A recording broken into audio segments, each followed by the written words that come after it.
Aku selalu berusaha untuk terlihat baik-baik saja. Karena aku yakin kalau misalnya mereka semua tahu apa yang aku rasain, mereka bakal ngecap aku sebagai orang yang lemah, bilang aku orang gila, bilang aku kurang bersyukur lah. Karena itu, dulu gue sempat berpikir kalau kesehatan mental itu nggak penting. Kalau mau sukses ya udah kerja keras. Cuman itu satu-satunya cara. Gue tuh kadang kesel sama orang-orang yang koar-koar sama kesehatan mental. Padahal ya, udah itu tuh alasan aja buat mereka males, takut, lemes, lebay, tau nggak? Sejak hari itu, aku mulai sering memikirkan skenario buruk yang terjadi padaku karena aku tidak bisa menyesuaikan diriku dengan mahasiswa yang lain. Waktu itu aku bahkan sampai sulit tidur, jadi sering cemas, dan ini semua merambat ke semua aspek hidupku.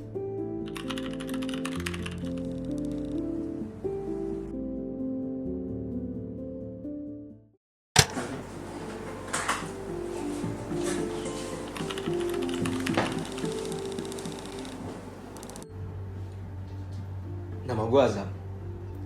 Sekarang gue semester 5 dan gue menjadikan kesempatan kuliah di UI untuk wujudin ambisi gue yang bisa dibilang gede banget. Jadi pengacara terpandang dan punya firma hukum terbaik di Indonesia. Gue tumbuh dari keluarga yang tangguh. Karena itu, yang gue tahu, satu-satunya cara untuk berhasil dalam hidup adalah dengan kerja keras. Push diri lo, jangan nyantai sampai sukses, dan lo bahkan harus merelakan banyak hal penting dalam hidup lo, termasuk kebahagiaan dan kenyamanan yang lo punya. Karena itu, dulu gue sempat berpikir kalau kesehatan mental itu nggak penting. Kalau mau sukses ya udah kerja keras. Cuman itu satu-satunya cara.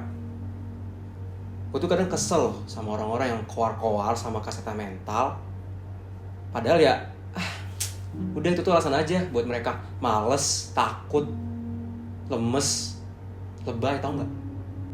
Supaya gue bisa meraih impian gue sebagai pengacara dan punya firma hukum yang sukses, gue harus berjuang keras. Gue nggak boleh berhenti sampai semuanya tercapai. Gue belajar mati-matian untuk ngejar IPK. Gue selalu effort bikin rangkuman supaya beneran paham sama materinya. Dan gue juga cukup sering kok ajak dosen diskusi. Gue sadar IPK itu nggak cukup. Jadi, gue banyak ikut kepanitiaan, organisasi, dan lomba untuk ngasah soft skill gue sekaligus memperhatikan materi. Kalau dihitung-hitung sih, selama 4 semester ini, gue udah ikut sekitar 3 organisasi, 10 kepanitiaan, dan 5 lomba. Ya, 5 lomba. Baru-baru ini, gue juga mulai ikut magang mandiri di firma hukum, supaya gue bisa ngerasain gimana sih terjun langsung ke lapangan. Semua hal gue lakuin, dan gue tipikal orang yang anti banget gagal. Gak ada tuh kata nyerah dalam kamus bahasa hidup gue. Kalau ada yang gak berhasil, ya gue harus coba lagi dan lagi.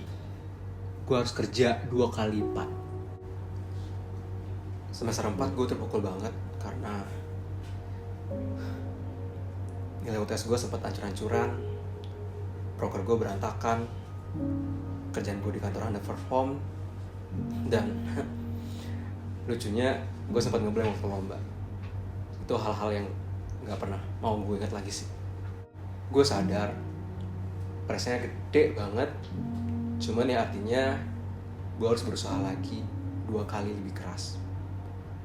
Gue coba untuk lebih giat belajar, gue coba untuk memperdalam materi lebih dalam lagi, gue harus sering lembur di kantor, dan gue mencoba untuk tidak tidur, tidak istirahat, untuk menyelesaikan semua proker-proker yang gue punya untuk menembus itu semua.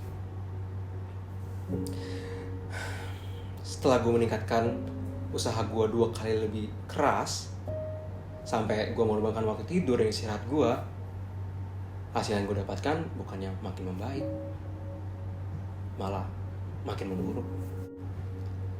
Kinerja gue makin jelek, gue jadi susah fokus waktu di kelas dan juga waktu kerja. Gue jadi sering drain out. Gue juga ngerasa cemas karena gue ngerasa diri gue gak kompeten, dan gue juga selalu punya pikiran kalau ya hidup gue stuck gitu-gitu aja. Jadi makin jauh sama mimpi gue. Rasanya tuh gelisah banget dan gue ngerasa kepala gue tuh berat banget, dan itu gue rasain tiap hari. Bahkan keluarga dan teman-teman gue pun bilang kalau gue berubah. Gue sekarang nyebelin karena gue gampang marah. Gue nggak tahu ya apa yang salah, dan gue bingung kenapa gue jadi begini. Dan ya gue kira semuanya akan berlalu gitu aja, tapi ternyata enggak. Gue salah. Kalau gue begini terus, ambisi gue nggak akan pernah tercapai sampai kapanpun. Akhirnya kakak gue notice gue berubah karena dipaksa. Ya udah, akhirnya gue cerita ke kakak gue apa yang terjadi belakangan ini. Padahal ya sebenarnya gue malas sih cerita sama kakak gue, soalnya orang cerewet. Setelah gue cerita, kakak gue menyadarkan bahwa gue selama ini terlalu keras sama diri sendiri. Gue terlalu fokus kerja, dan gue gak pernah memproses apa yang gue rasakan dan gue pikirkan. Kerja keras emang bagus, tapi porsinya berlebihan. Kakak gue bilang kalau semua orang itu punya kesehatan mental, dan kondisi kesehatan mental tiap orang itu dibentuk dari apa yang kita rasakan, apa yang kita pikirkan, dan apa yang kita lakukan. Jadi gue emang harus sadar atas sisi pikiran dan emosi gue, dan memproses semuanya secara perlahan supaya kondisi kesehatan mental gue membaik. Gue sekarang sadar bahwa gue harus menjaga kesehatan mental gue supaya gue bisa merespons situasi yang penuh tekanan dengan baik, supaya gue bisa menangani masalah yang terjadi sehari-hari secara efektif, supaya gue bisa punya hubungan yang harmonis dengan orang lain, dan bangkit kembali dari keterpurukan.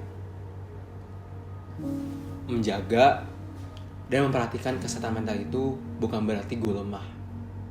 Justru inilah satu-satunya cara untuk bisa mencapai potensi yang gue punya dan meraih mimpi.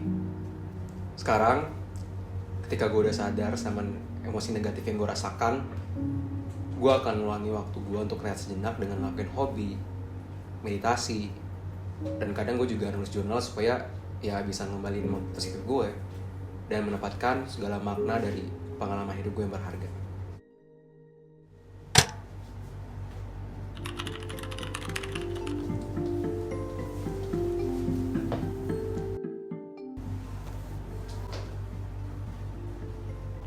Halo teman-teman semua, namaku Bianca. Aku sekarang mahasiswa semester 3. Pengalaman yang membuatku sadar akan pentingnya kesehatan mental itu adalah saat masa-masa adaptasiku di UI. Awalnya kesehatan mentalku sangat baik, karena aku bisa lolos SNBP dan mampu masuk ke fakultas yang aku inginkan. Jujur, aku sangat senang, bangga terhadap diriku sendiri, dan antusias pastinya untuk melakukan banyak hal baru di UI. Apalagi aku kali pertama tinggal di ibu kota, tempat yang memiliki banyak kesempatan untuk meraih cita-cita. Namun, jujur kala itu aku terlalu terbawa suasana ketika aku bertemu dengan teman-teman seperjuanganku di UI. Kala itu perasaanku campur aduk. Aku justru merasa asing dan cemas ketika bertemu dengan teman-teman yang sudah saling mengenal dan berteman satu sama lain. Aku sadar bahwa kala itu aku benar-benar sendiri. Mungkin karena budaya, gaya bahasa, dan pergaulan mereka yang memang berbeda dari diriku. Bingung. Harusnya aku ngerasa seneng kan? Tapi jujur, aku jadi ngerasa takut dan cemas kayak gini. Sejak hari itu, aku mulai sering memikirkan skenario buruk yang terjadi padaku karena aku tidak bisa menyesuaikan diriku dengan mahasiswa yang lain. Waktu itu aku bahkan sampai sulit tidur, jadi sering cemas, dan ini semua merambat ke semua aspek hidupku. Karena tidak mau mengalami semua hal tersebut, aku jadi berusaha untuk fit in. Seperti aku selalu mengikuti tren yang ada, selalu mengubah gaya bicaraku. Hal ini aku lakukan sehingga aku diterima dan dianggap asik oleh teman-teman di kampus. Walaupun sebenarnya aku tidak terlalu suka keramaian, Tapi karena aku harus bisa diterima, jadi aku selalu ikut semua kegiatan yang diikuti juga oleh teman-temanku. Aku banyak mencoba hal baru dan berpura-pura untuk menyukainya. Aku bahkan berada di tahap untuk rela mengorbankan nilai-nilai yang dianut keluargaku. Aku seperti tinggal di tempat yang asing dan menjadi tidak dikenali, bahkan untuk diriku sendiri. Aku benar-benar bingung dan merasa tertekan. Di satu sisi aku ingin diterima oleh lingkunganku, tapi di sisi yang lain aku jadi kehilangan jati diriku. Hal ini berdampak dengan IPK-ku yang anjlok. Bahkan pertemananku pun tidak harmonis. Hal ini karena aku banyak pikiran dan aku selalu memiliki emosi negatif. Aku takut jikalau emosiku terus tidak bisa dikendalikan, aku bisa-bisa memiliki gangguan kesehatan mental. Saat itu aku ingat banget, saat melakukan kegiatan UKM, aku bertemu dengan satu kakak tingkatku, namanya Kak Azam. Saat itu ia menanyakan mengenai bagaimana masa adaptasiku selama di UI. Karena ia melihat adanya perbedaan yang terjadi di diriku. Kak Azam bilang kalau wajar banget kalau kondisi kesehatan mental kita berubah-berubah. Karena kondisi kesehatan mental aku dipengaruhi oleh banyak faktor. Salah satunya juga dipengaruhi sama kejadian yang sedang terjadi di hidup aku. Jadi ya pas masuk UI aku merasa senang.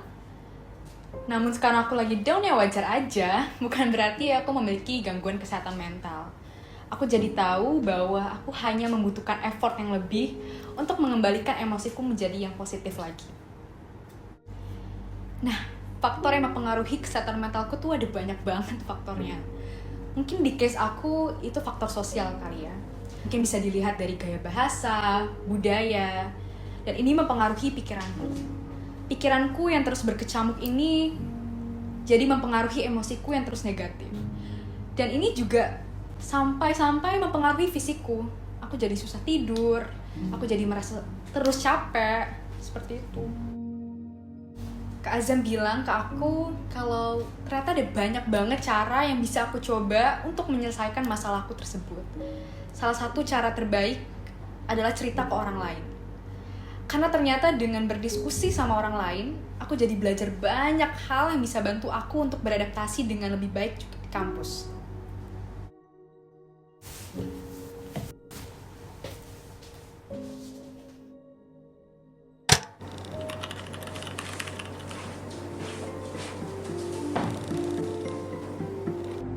Nama aku Echa. Saat ini aku sedang menjalani proses perkuliahan semester 3. Setiap harinya aku harus berjuang melawan pikiran dan emosi-emosi negatif yang ada di diri aku. Aku selalu berusaha untuk terlihat baik-baik saja. Karena aku yakin kalau misalnya mereka semua tahu apa yang aku rasain, mereka bakal ngecap aku sebagai orang yang lemah, bilang aku orang gila, bilang aku kurang bersyukur lah. Rasanya berat banget setiap harinya. Dan aku ngerasa udah gak sanggup lagi untuk jalanin ini sendirian. Rasa amarah, penyesalan, kekhawatiran, rasa takut, dan rasa jijik semuanya berkecamuk di pikiran aku. Sampai aku ngerasa linglung dan gak tahu harus kayak gimana lagi. Semuanya berasa berisik di kepala aku. Sampai akhirnya waktu itu teman seproker aku, Bianca, ngirimin aku sebuah reels. Dimana itu dari akun Instagram milik UI Sehat Mental. Nah, isi-isi kontennya itu berisikan tentang kesehatan mental, dimana yang menjelaskan mengenai memaafkan diri sendiri, mengasihi diri sendiri, dan juga menerima kegagalan, dan yang terakhir mengapresiasi diri sendiri atas setiap pencapaian yang sudah dilalui. Setelah menonton konten-konten tersebut, aku ngerasa diri aku jadi jauh lebih baik. Aku juga ngerasa pengetahuan aku akan kesehatan mental jadi semakin lebih meningkat. Dan berkat Bianca juga, karena aku ngerasa dia peduli akan isu-isu kesehatan mental, aku jadi ngerasa lebih terbuka kepada dia. Bianca jelasin ke aku kalau misalnya kita tuh harus sadar sepenuhnya akan perubahan emosi yang kita alami. Nah, dia bilang emosi negatif tuh adalah hal yang wajar. Cuman kalau misalnya udah berlebihan dan mengganggu, ya kita harus sadar untuk segera mengatasi emosi negatif tersebut. Bianca ngasih aku beberapa tips sih untuk ngatasin emosi negatif tersebut. Seperti contohnya olahraga, meditasi, lakukan hobi, yoga, journaling. Semuanya udah pernah aku coba. Cuman aku ngerasa semuanya tuh gak berhasil di diri aku. Bianca bilang ke aku, dalam proses meningkatkan kesehatan mental, kita perlu adaptif. Adaptif ini tuh seperti contohnya kita bisa melakukannya dengan coping mechanism. Tapi kalau kita ngerasa melakukan coping mechanism tidak membantu, kita bisa minta pertolongan dari orang lain. Seperti contohnya bercerita ke teman.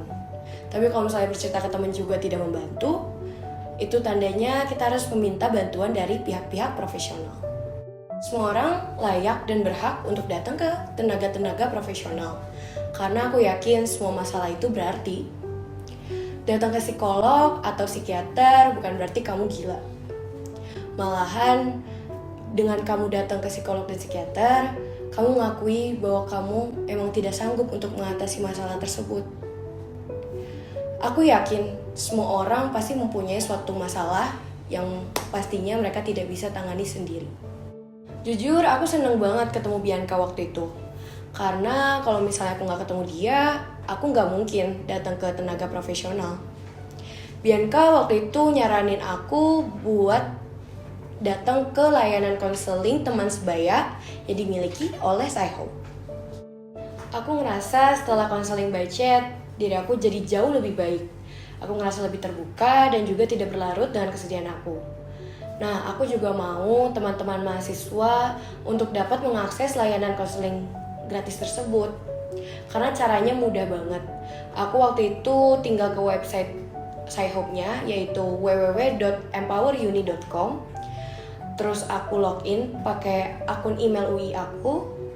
Terus aku tinggal pilih jadwal konseling yang sesuai dengan jadwal yang aku punya. Nah, karena waktu itu aku masih gak yakin, jadi aku sempat ke IG-nya mereka, yaitu @scihope.ui, di mana ada postingan yang menjelaskan cara pendaftarannya secara rinci. Setelah isi dan daftar, aku juga chat adminnya untuk memastikan kalau misalnya data aku udah masuk. Setelah itu, aku tinggal tunggu jadwal konseling, dan saat konseling, aku tinggal menceritakan keluh kesah yang aku punya ke teman konselor yang waktu itu menangani aku. Konseling di Sci-Hope membuat aku merasa jauh lebih tenang dan juga stabil. Tapi aku juga tetap perlu untuk pergi ke tenaga profesional. Cuman aku udah ngerasa jauh lebih baik dan lebih aman untuk datang ke tenaga profesional. Karena aku sadar bahwa kebutuhan aku dan orang lain pasti berbeda-beda.